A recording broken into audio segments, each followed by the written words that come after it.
You want to know the future of big city America? All you got to do is look at the past. And this book right here, The Bonfires of the Vanities by Tom Wolfe. Published in 1987. Man, it was a take on New York City back then in the late 70s, early 80s. They had their version of the Reverend Al Sharpton. They had their version of the rich white people. It's just who go out to the Hamptons to escape the chaos. They had their version of when the cops are basically they got to play politics. Such a good book. My mom was a big Tom Wolfe fan because Tom Wolfe since passed, I think just 2 years ago, as a matter of fact. In fact, this is the most recent book he had written before he died, The Kingdom of Speech.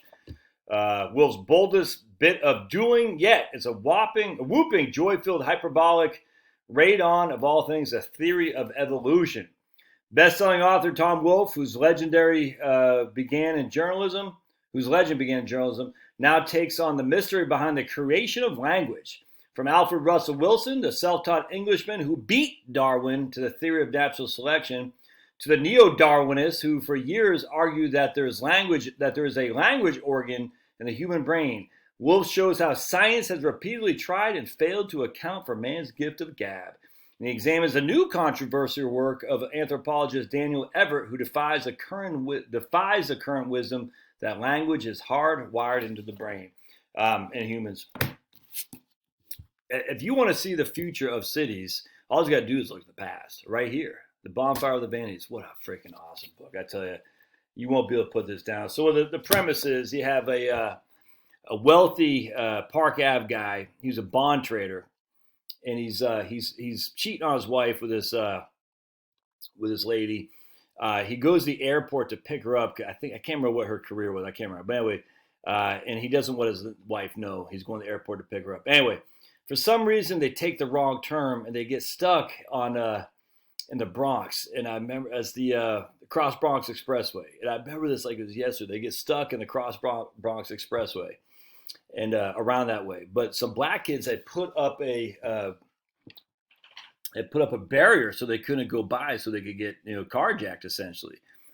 Anyway, so that's the premise. We don't know if the black kids did that or not. We think they are, but we're not sure for sure because what happens is they got this barrier up.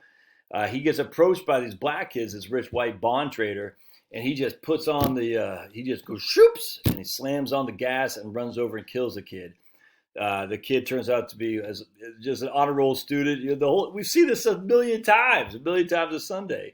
It actually sounds like this kid was actually a good kid, to be honest with you. Unlike the Michael Brown facade and all that. Sounds like this kid was a good guy. He died. He's just hanging out with some wrong people. It sounds like it. I can't remember off the top of my head. I just remember reading this like it was yesterday, and I've since read it again, probably 5 years ago, because with de Blasio, you could see where things are going to go for New York City. Anyway. So this guy, what's the guy's name? Sherman. I think Sherman, right? Sherman. I think that's the protagonist, antagonist, whatever it is. He thinks he's in the clear, but things begin to fall in place. And they talk about these cops who are in the Bronx, how no one dares to actually walk. They basically, it's crazy. They're in the Bronx and they're in the courthouse, but no one ever leaves the courthouse. They just go to the courthouse. And they leave the courthouse. They don't go through the neighborhood. They don't go to the town. They are scared getting off the subway. It's crazy, man. It's nuts because they're sitting there thinking these are the authority. You know what I'm saying? The system. And they're in the courthouse in the Bronx, and they're like afraid to walk away. Anyway, so the Reverend Al Sharp. They finally find out who did this eventually. And their version of the Reverend Al gets together the media. They get together the freaking Black Lives Matter kind of people back then. And they start protesting, demanding, justice. They want Sherman to be, thrown to the wolves. And it's like you're sitting there thinking. Anyway, in one scene, the Sherman and his dad are in the Hamptons, and just trying to escape. And Sherman's like, I think I got away with it, but you know that it's not going to happen, and that he's sitting there.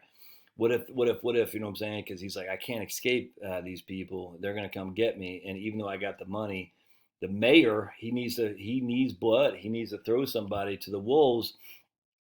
And I'm that somebody. Now, in this case, rightly or wrong, it doesn't matter. But Man, so prescient or prescient. I never understand how to pronounce that word. Get the bonfire of the humanities.